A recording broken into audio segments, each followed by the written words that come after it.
Hola, ¿cómo estás? Buenas tardes. Ahora, bueno, desarrollando con mucha más profundidad esto que es el diseño de la investigación. En el anterior video habíamos un poco hablado de lo que es investigación, de lo que es investigación científica y de este elemento que son el tipo de investigación, ¿no? Y esto de lo que, bueno, y son elementos tan, digamos, elementos centrales de lo que viene a ser la construcción de la metodología de investigación. Para esta oportunidad voy a desarrollar en este pequeño video el diseño de la investigación, para que tú tengas conocimiento sobre qué diseños existen. Ok, te doy la bienvenida y comenzamos de una sola vez. Eh, para comenzar, es importante tomar en cuenta que los diseños de investigación son las estrategias que el investigador adopta para responder al problema planteado. ¿Cómo es esto? Es decir, los caminos, es decir, eh, qué camino va a optar el investigador para poder dar respuesta a la pregunta de investigación. Puede optar por un camino donde exista o sea un diseño más de tono más documental o más de campo o más experimental, ¿no? Vamos a ver esos detalles en un momento. Entonces, digamos, es qué camino va a escoger para iniciar el proceso de investigación como tal. En esta parte tenemos elementos centrales como por ejemplo este diseño que es el diseño documental, ¿no? Ese diseño documental, que como tú puedes ver es un diseño que es obviamente el más desarrollado en la investigación científica, ¿no? Que dentro de un momento más lo vamos a desarrollar. También tendríamos la investigación de campo o diseño de campo. Y por último tendríamos el diseño experimental, que bueno, como estamos hablando en ciencias sociales como también en ingeniería, es un poco complicado desarrollar un diseño experimental, ¿no? Vamos al primero que es el diseño de la investigación documental. Primero es una búsqueda, ¿no? Es una búsqueda, es una recuperación, es un análisis, una crítica y una interpretación de los datos secundarios, es decir, de fuentes bibliográficas, primarias y secundarias. Es decir, que acá lo que se hace es sobre todo hacer una investigación de fuentes bibliográficas, ¿no? Ahora, estas fuentes pueden ser diversas, pueden ser fuentes impresas, pueden ser fuentes audiovisuales o pueden ser fuentes electrónicas, ¿no? Un blog, una revista especializada que está en internet, una página web, ¿no? Una cuenta en Facebook, ¿no? Un video, un seminario que está en YouTube, acá también. Y bueno, lo más, digamos, lo más tradicional, ¿no? Una fuente más impresa, digamos, ¿no? Una fuente, un texto, ¿no? Un texto secundario que habla del texto principal, ¿no? Aquí es importante tomar en cuenta algunos elementos y definirlos correctamente. ¿Qué es dato? El dato es una unidad de información. Pueden ser primarios, como decíamos, o secundarios, ¿no? Un dato primario sería, por ejemplo, los datos que se han obtenido de los censos que se han desarrollado en el país, ¿no? Un dato secundario sería, por ejemplo, algunos análisis que se han hecho sobre esos datos obtenidos en el censo, ¿no? En el último censo. Es muy interesante esto, ¿no? Y siempre vamos a tomar en cuenta que las fuentes también se dividen en primarias y secundarias, ¿no? ¿Qué es una fuente? Todo lo que suministra datos o información, ¿no? Es ese objeto, o también puede ser una persona que te va a dar, que te va a suministrar datos e información, ¿no? Aquí es muy común, por ejemplo, hablar de las fuentes en información periodísticas, digamos, ¿no? Acá te puedes, esto es muy interesante porque aquí entraríamos, por ejemplo, a debates hasta éticos, ¿no? ¿Cómo ha conseguido usted este documento, ¿no? Ahora, si tu fuente es, digamos, éticamente, ¿no? Es ética o no es ética, ¿no? El papá, el tío, que no sé, que son abogados y que te han prestado, digamos, el proceso, ¿no? Entonces, ese es un tema bastante interesante en el marco de un debate de ética de la investigación, ¿no? Las fuentes se dividen en dos. Las fuentes vivas, que son personas que no son parte de la muestra, pero que te dan información, ¿no? Estoy estudiando sobre los jóvenes de la calle en el centro de la ciudad de La Paz. Una fuente podría ser, no sé, los voluntarios que trabajan con estos jóvenes, ¿no? En San Francisco, qué sé yo, ¿no? Son personas que están fuera del grupo de personas que son el objeto o son eh, o sobre ellas recae mi interés investigativo, ¿no? Estas fuentes vivas son personas extra, ¿no? La fuente documental, ¿no? La fuente documental que como hemos dicho anteriormente, pueden ser impresas, audiovisuales y electrónicas, páginas web, Twitter, Facebook, ¿no?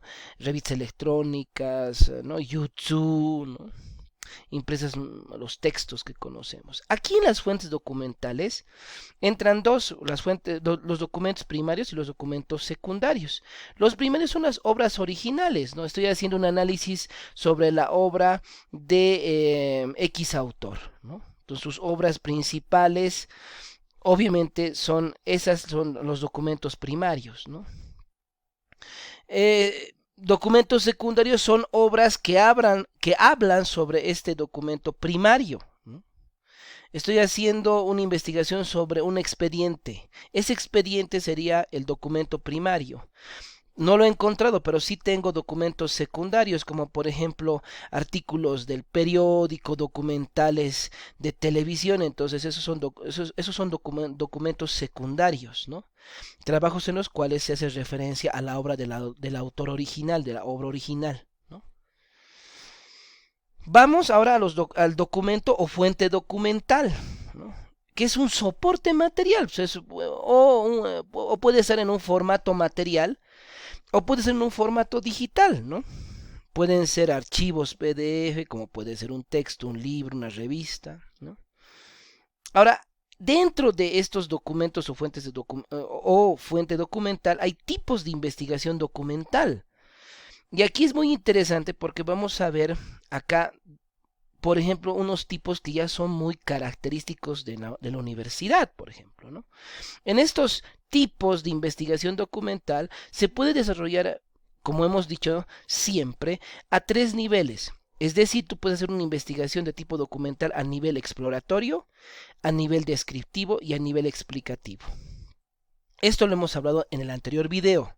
Si no te acuerdas, ve el anterior video. ¿Cuáles son estos tipos de investigación documental?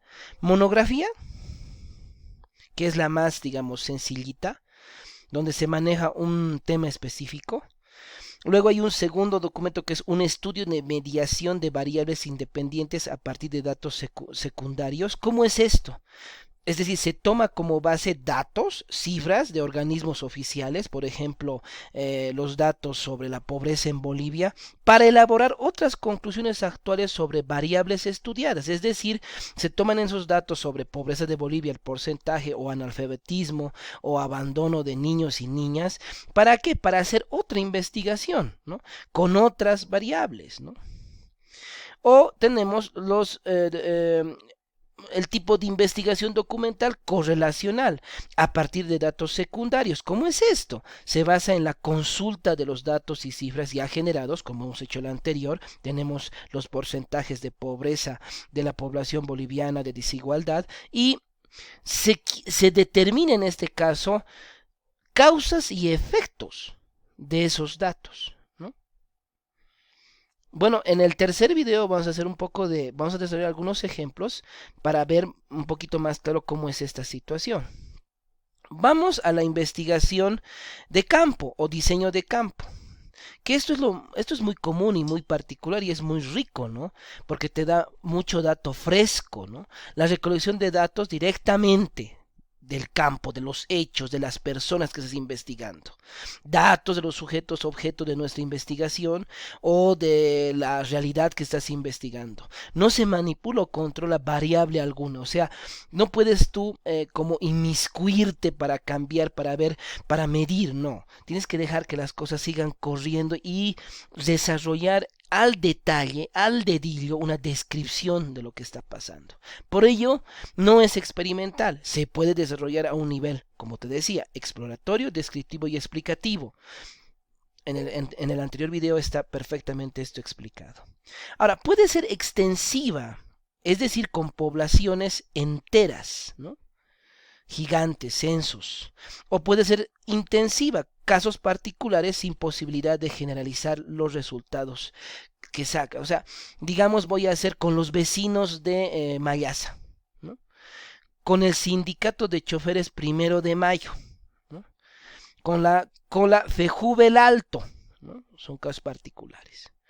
Ahora, dentro de esta investigación de campo o diseño de campo, hay como tipos también, por ejemplo, la encuesta, que es una estrategia oral o escrita con el objetivo de obtener información. La información es válida para ese periodo, porque obviamente esto va cambiando, ¿no? Por eso también se llama diseño transversal. Aquí vamos a ver, después vamos a ver otra tipología por tiempos, cómo se clasifican también las investigaciones. Este es transversal porque se hace en un solo momento. O sea, se hace la encuesta y listo. Eso es la diferencia con el panel, que es una serie de mediciones sucesivas, o sea, con el mismo instrumento, y lo que se quiere es ver cómo este grupo que se está midiendo va variando o va cambiando mientras se va desarrollando ese fenómeno, ¿no? Por eso es longitudinal, porque se hace no solo una medición, eso es transversal, sino se hacen varias mediciones, ¿no? Aquí es importante tener en cuenta una cosa. Puede ser una encuesta y se le aplica en diferentes periodos, ¿no? Otro, dentro del estudio de campo, diseño de campo, el estudio de caso, que muchos de nosotros tenemos esta investigación. Este estudio de caso es... tomar un caso es tomar una totalidad que es una familia, una institución, una empresa, etcétera, ¿no? Es decir, es un núcleo que conlleva diferentes elementos de nuestro interés, ¿no? Elementos económicos, elementos políticos, sociales, etcétera. Es toda una serie de fenómenos. Es una investigación exhaustiva, porque claro, te metes a ese caso, ¿no? Y empiezas a destripar el caso. Dentro del campo también la investigación ex post facto, es decir, una investigación posterior al hecho.